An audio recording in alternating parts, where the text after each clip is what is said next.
like, first of all, I definitely don't think that the government should be involved ever in dictating what a comedian can or cannot say in a monologue. That's fucking crazy. It's crazy.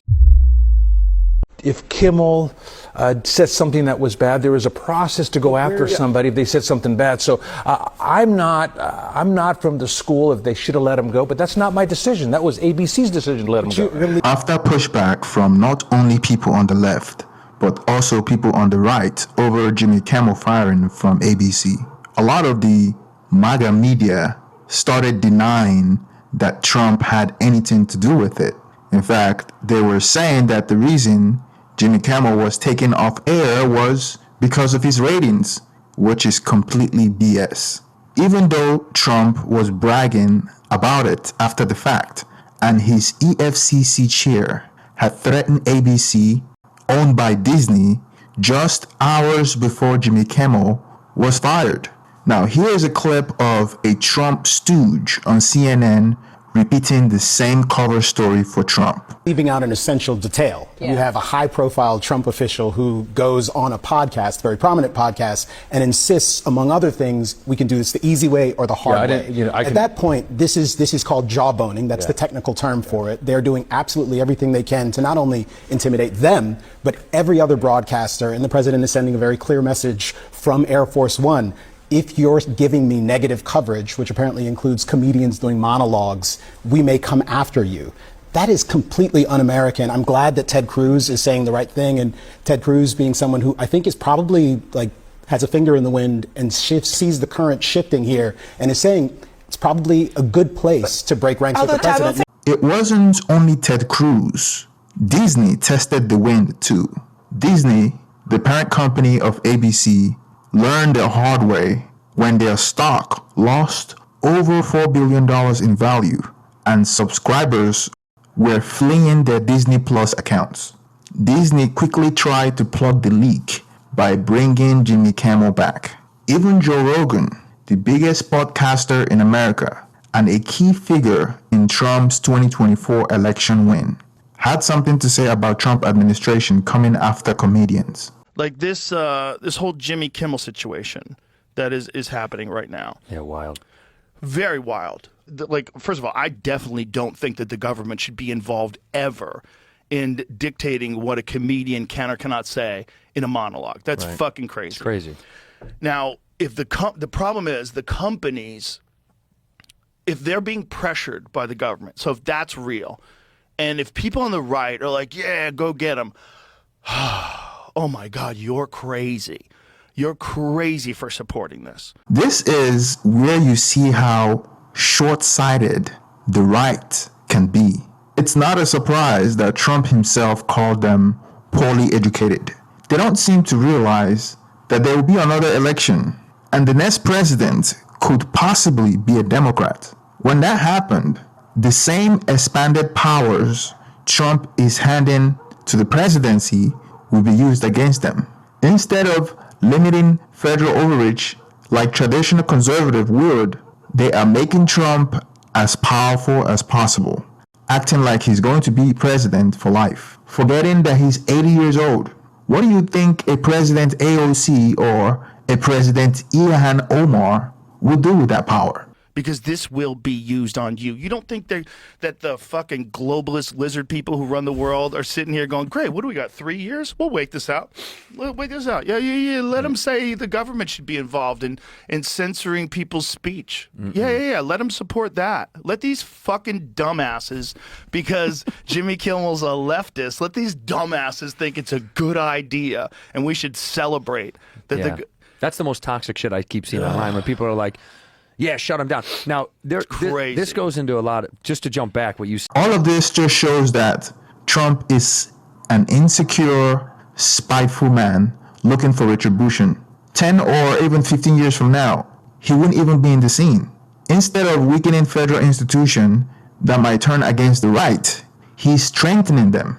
And for his ego and his taste for revenge, he wants people to praise him, write flattering letters, and never make fun of him. I know this because many of these podcasters that he's enemies with, he was friends with them before. Jimmy Kimmel, Howard Stern, Stephen Colbert, he once went to their shows. In fact, he frequents Howard Stern's show. He thinks they owe him loyalty. And when they make fun of him, he takes it personal.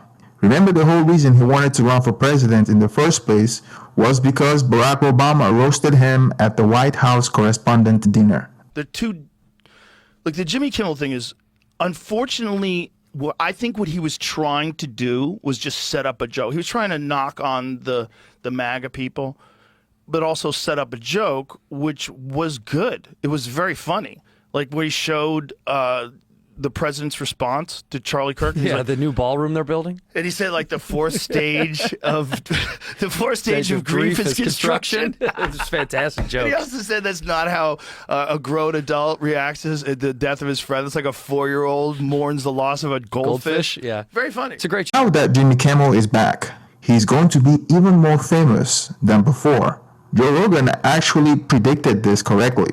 Though at the time he was recording this show, he didn't realize Jimmy Kimmel had already been rehired by ABC. Do anything about it. Look, I certainly think that for Jimmy Kimmel, all this does is help him.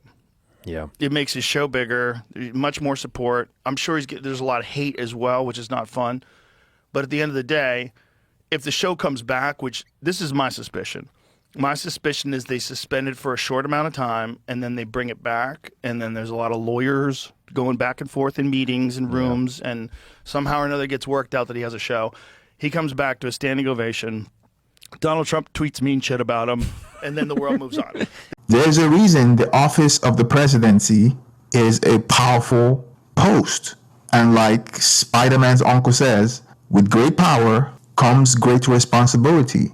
That's why you would never see Barack Obama, Bill Clinton, George W. Bush, or even Joe Biden go after private citizens so publicly. It only elevates them and make them even more famous.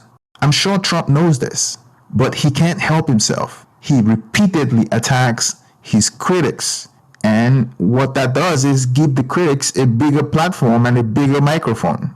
Moreover, if Jimmy Kimmel was fired and goes on his own, he will even be bigger than he is now because of the publicity that has been provided by Donald Trump. I mean, look at the history of television personalities that were fired. If you look at the right, you have Tucker Carlson, Megyn Kelly, and the left, like Don Lamont.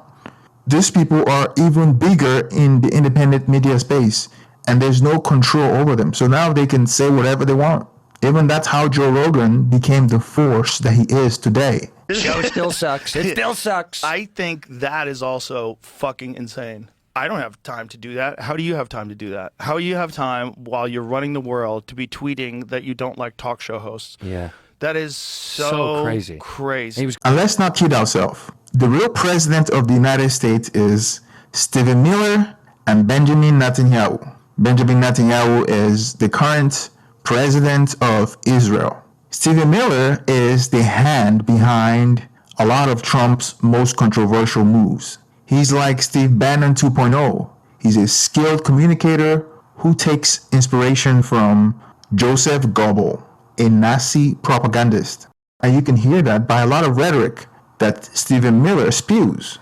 If you really want to understand Trump's decisions, tune out the noise and just listen to Stephen Miller. Going after like Letterman too for some reason, like he posted something about because Letterman went off about him, and Letterman said it was a criminal organization. You can't support in any way, shape, or form the government censoring speech. No. Because once they start doing... So what do you think about Joe Rogan's comments? Do you think he was fair on Trump? Let me know in the comment section. Also, don't forget to like and subscribe. Thank you, and see you on the next one.